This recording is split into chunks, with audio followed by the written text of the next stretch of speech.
Salut poto, une nouvelle vidéo sur les histoires de Thaïlande. Alors avant de commencer, si toi qui me regardes, tu as une anecdote ou tu en as même peut-être plusieurs à nous partager sur la Thaïlande, ça peut être n'importe quoi, hein, quelque chose de positif ou même quelque chose de négatif. Si ça te dit de partager ça avec la communauté, parce que je pense que c'est quelque chose d'intéressant, de partager nos expériences en Thaïlande, eh bien tu peux m'envoyer un email à l'adresse qui s'affiche juste ici et je me ferai un plaisir de raconter ton histoire à tous les potos qui nous écoutent. Allez, on ne perd pas de temps, l'histoire d'aujourd'hui, je vais en raconter qu'une parce qu'elle est assez longue, histoire que j'ai intitulée Somchai. En mars 2018, nous sommes venus à 4 découvrir la Thaïlande. Jusqu'alors, j'avais pour habitude d'organiser moi-même mes vacances, mais cette fois, comme le pays m'était complètement inconnu et que j'avais des craintes de nous retrouver paumés dans un endroit où je ne parle pas la langue et où on ne peut même pas lire les panneaux, j'ai préféré faire appel à une agence qui organisait des tours sur mesure avec des guides francophones. Nous nous sommes donc retrouvés avec un sympathique voyage de 26 jours qui commençait bien entendu à Bangkok. Après notre arrivée, nous nous sommes installés à l'hôtel et nous avons passé une première nuit sans histoire. Après le petit déjeuner, nous avons sagement attendu l'arrivée de notre guide qui allait nous faire découvrir la ville. Arrive alors un petit bonhomme à la démarche un peu claudicante, aux cheveux blancs et au grand sourire contagieux. Il se présente à nous, il dit qu'il s'appelle Somchai et qu'il sera notre guide pour la journée. Il nous parle un peu de lui, nous explique qu'étant jeune, il avait attrapé la polio et que depuis, il marche un peu difficilement. Il a alors quasiment 70 ans et parle très bien français. Il nous emmène alors avec lui et nous fait découvrir la ville comme personne. Il nous explique plein de choses comme l'usage des maisons des esprits, comment se comporter dans les temples, la vie à Bangkok, l'histoire de la ville, etc.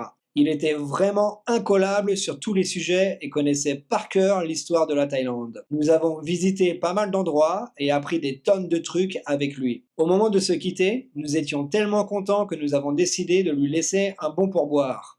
1000 bahts par couple. Nous ne connaissions pas vraiment la valeur que cela représentait pour un Thaïlandais, mais nous nous disions que 30 € par couple, c'était mérité pour une journée complète de bon travail et nous étions pas là pour jouer les pinces. Il a alors fondu en larmes et nous a remerciés comme jamais. Il nous a expliqué qu'avec cet argent, il pouvait vivre 2 ou 3 semaines et qu'il avait au départ eu peur de nous voir car apparemment la date correspondait à un jour pas de bol, de la numérologie thaï et que toute la semaine il avait eu la poisse avec. Par exemple, une touriste qui l'avait engueulée et s'était montrée méchante parce qu'il pleuvait le jour de leur visite. Du coup, il a remercié Bouddha d'avoir entendu ses prières et nous avons alors pris la photo où nous sommes tous les 5. Durant tout notre voyage, il a continué à prendre de nos nouvelles et nous a encore appelés avant le départ. 4 ans et quelques confinements plus tard, ma femme et moi avons décidé de revenir en Thaïlande, cette fois juste nous deux, car nos amis ne pouvaient pas se libérer à nos dates. Maintenant que je connaissais un peu le pays et qu'en plus l'agence par laquelle j'étais passé avait fermé suite au Covid, j'avais décidé de planifier moi-même les différents itinéraires. Nous disposions d'un mois sur place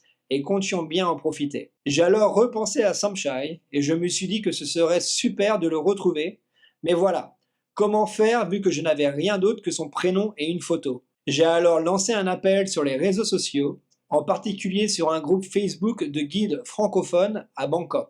Je n'avais pas trop d'espoir, mais il fallait quand même essayer. Trouver quelqu'un dans une ville de 10 millions d'habitants, c'était pas gagné. Et là, miracle d'Internet.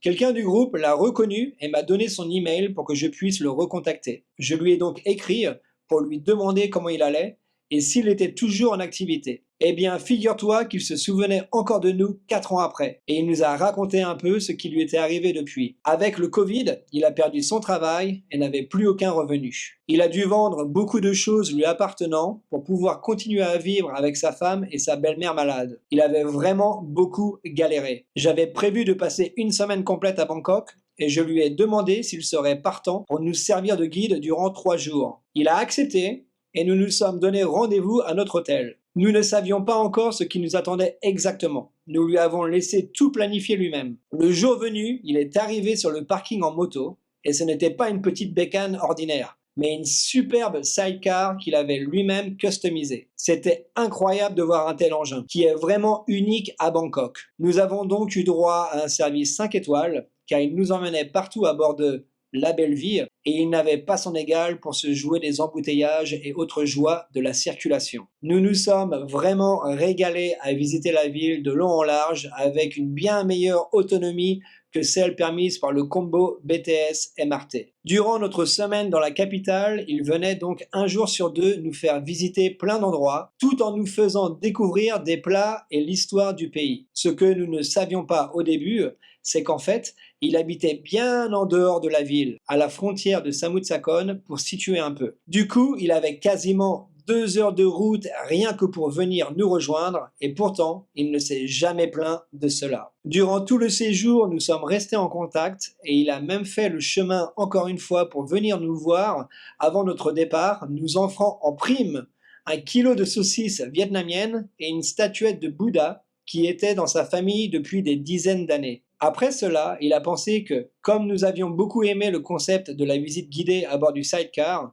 il pourrait reprendre son activité de guide en utilisant la même formule, mais cette fois sans travailler pour une agence, mais en étant à son compte. Je lui ai fait un peu de pub sur des groupes Facebook et les premiers clients sont vite arrivés. Depuis, malgré son âge, il a enchaîné les visites et travaille même maintenant accompagné de sa femme. Tous les deux proposent de belles excursions personnalisées dans la ville. À ce jour, nous nous sommes de nouveau revus à l'occasion d'un repas en janvier 2024. C'était compliqué car il a un agenda de ministre. Quelque part, nous sommes très contents pour lui car cela prouve que les affaires tournent, mais d'un autre côté, c'est un peu hardcore de savoir qu'à maintenant 74 ou 75 ans, il doit encore faire des journées de ouf pour subsister. J'espère qu'un jour, il arrivera à prendre un peu de repos bien mérité. Nous sommes toujours en contact. Lui et sa femme nous écrivent quasiment chaque jour un petit mot sur Messenger ou sur Line. Ce sont vraiment des gens incroyables, d'une gentillesse et d'une générosité sans limite. Malgré les mauvais coups que la vie leur a réservés,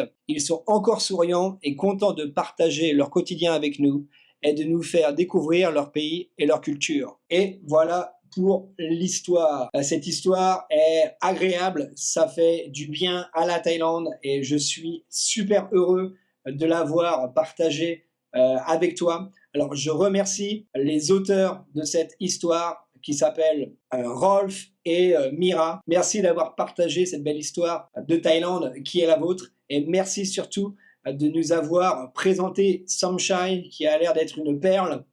Et d'ailleurs, Rolf m'a donné le contact de Somchai, donc je n'ai pas encore eu le temps de lui envoyer un message, mais j'ai vraiment envie d'aller le voir et de faire une petite interview. Et ce qui serait encore mieux, donc ça sera à voir avec lui si c'est faisable ou pas, de le suivre une journée pendant son travail. Alors je ne sais pas si ça va être possible parce que ça va être avec des clients, sûrement des Français d'ailleurs. Alors est-ce qu'ils voudront se retrouver sur la caméra ou alors il faudra que je fasse attention à ne pas les filmer. Après, si je tombe sur des potos abonnés à la chaîne, c'est génial. Donc à voir, je pense que ça peut être une excellente vidéo et puis je verrai avec lui hein, s'il a besoin de pub ou pas, parce que moi je suis là pour aider et ça me ferait extrêmement plaisir de l'aider à avoir plus de clients, mais bon, à écouter Rolf et Mira. Il a l'air d'avoir un emploi du temps de ministre, et tant mieux pour lui, il le mérite. Et ce qui est intéressant avec cette histoire, c'est que la France et la Thaïlande, on n'a pas les mêmes vies. Hein. Quand tu dis que cet homme devrait être en retraite depuis déjà 10 ans et continue à travailler pour subvenir à sa famille, ça te met une sacrée calotte et ça te fait redescendre d'un étage. Hein. On aime bien se plaindre de la France, moi le premier. Après, je me plains de la France, je me plains aussi de la Thaïlande. Hein. De toute façon, il n'y a pas de pays parfait, mais en France, on a beau dire, on a quand même la retraite, on a la sécurité sociale, mais là quand même, ça mérite le respect, sachant que comme Rolf le dit dans l'histoire, Somchai reste positif, reste souriant, reste plein de vie malgré les coups durs de la vie, les obstacles. Il y en a beaucoup, j'imagine, qui baisseraient les bras, et cet homme, c'est un exemple pour beaucoup. 2-3 petits trucs sur l'histoire avant de se quitter. Qu'est-ce qui m'a choqué? Ouais, c'est l'histoire, alors je sais pas où c'est, mais de la touriste qui l'a engueulé parce qu'il faisait pas beau. Non mais mec, dans quel monde on vit? C'est pas Alain Gilopétry le gonze. Et même Alain Gilopétry, il avait aucun pouvoir sur le temps qu'il faisait. Alain Gilopétry, référence pour les plus de 30 ans, on va dire. Quoi d'autre? Le fait qu'il ait parlé qu'il avait eu peur au départ parce que c'était pas une bonne journée. C'est vrai que les Thaïlandais, ils sont superstitieux. Et il y a plein de trucs comme ça avec la numérologie thaï. Tu peux pas te marier, du moins quand tu te maries, tu fais attention à la date. Nous en France, on fait attention au temps qu'il va faire. Et il y a plein de trucs comme ça où les Thaïlandais sont vraiment superstitieux, ils font super attention. Comme quoi, c'est pas toujours vrai parce que là, il s'est quand même tapé, j'ai fait le calcul, un peu plus de 2000 bahts d'extra sur la journée de travail. Et comme il dit, il peut vivre avec ça 2-3 semaines. Donc, merci à Rolf et Mira et leurs amis d'ailleurs de lui avoir donné un pourboire parce que c'est toujours quelque chose qui fait plaisir, surtout qu'on est thaïlandais et encore une fois qu'on n'a pas de retraite et qu'on gagne pas énormément. Surtout que pour nous, bon pour nous, pour vous les mecs, hein, moi je suis en Thaïlande, j'ai travaillé plus de 10 ans avec un salaire thaï, un peu mieux que les Thaïs, mais voilà, c'est pas un salaire d'expat. Vous pouvez vous permettre, hein, en arrivant ici avec des euros, dans la grande majorité, voilà. Elle vient pas me clasher, à me dire ouais, moi je suis en Thaïlande avec 1000 euros, voilà, je peux pas donner de pourboire. Ah, tu peux quand même donner une petite pièce à droite à gauche. Et la dernière chose qui m'a bluffé dans cette histoire, c'est le fait que Somchai habitait à 2 heures de route de Bangkok. Alors moi qui suis à seulement une demi-heure, ça me casse les bonbons, pour rester poli, d'aller à Bangkok. Et lui, il se tapait 2 heures, il s'est jamais plaint. Alors encore une belle leçon de vie pour nous les Français qui aiment se plaindre. Moi le premier, hein, voilà, je le cache pas.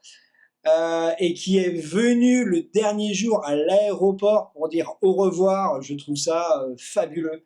On a vraiment beaucoup de choses à apprendre de gens comme ça. Comme j'aime bien dire, qu'est-ce qu'ils sont forts. Voilà pour cette histoire, j'espère qu'elle t'a plu. Si tu es encore là, c'est que tu es un bon. N'oublie pas de t'abonner, de liker, de commenter. Et toi le nez. Moi, je te revois très vite pour de nouvelles aventures. En attendant, porte-toi bien. Ciao poto.